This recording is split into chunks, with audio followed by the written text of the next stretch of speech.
What does it take to produce high-quality MHRB powder? Let's explore the key stages of processing, quality control, and packaging. The journey begins with carefully prepared Mimosa Hostilis root bark. The bark is milled using specialized equipment to create a fine powder. The powder then passes through a sieving process to achieve a uniform particle size and smooth texture. This helps ensure consistency from batch to batch. Quality checks are performed throughout the process.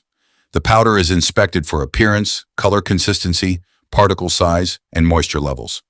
Batches are also screened for foreign matter, excess debris, and unwanted plant material. These checks help maintain product consistency and quality standards before release.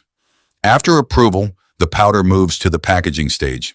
It is packed in clean, secure, food-grade packaging designed to help protect the product during storage and transportation. Each package is properly labeled and prepared for distribution. From precision milling and rigorous quality control to secure packaging, every step is carefully managed to deliver consistent, high-quality MHRB powder.